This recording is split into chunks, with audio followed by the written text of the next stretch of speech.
So how can you undo the iPhone zoom? Let's talk about it and let's explain that. If it's your first time on Foxtecc, most definitely subscribe and that way you're not going to miss anything.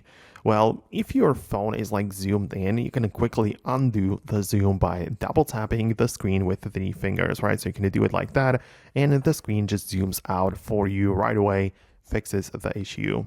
Okay, so that's one thing, of course, but it might happen again in the future, and perhaps you want to disable it, or perhaps you want to learn how to use it, right? So obviously, you can also just double tap and slide up and down to like adjust the zoom, which might be, a nice way to know because you can then just use the feature productively. But if you don't like it at all, you can still go to the settings of your iPhone, check out the accessibility section, and there's a zoom feature which can be enabled or disabled, right? So you have that option. You can choose the zoom, and like, of course, if it's enabled or not, you can choose the zoom region, whatever, but this is where it gets managed. So obviously, if you don't like that feature to be triggered ever again, you can disable it in here.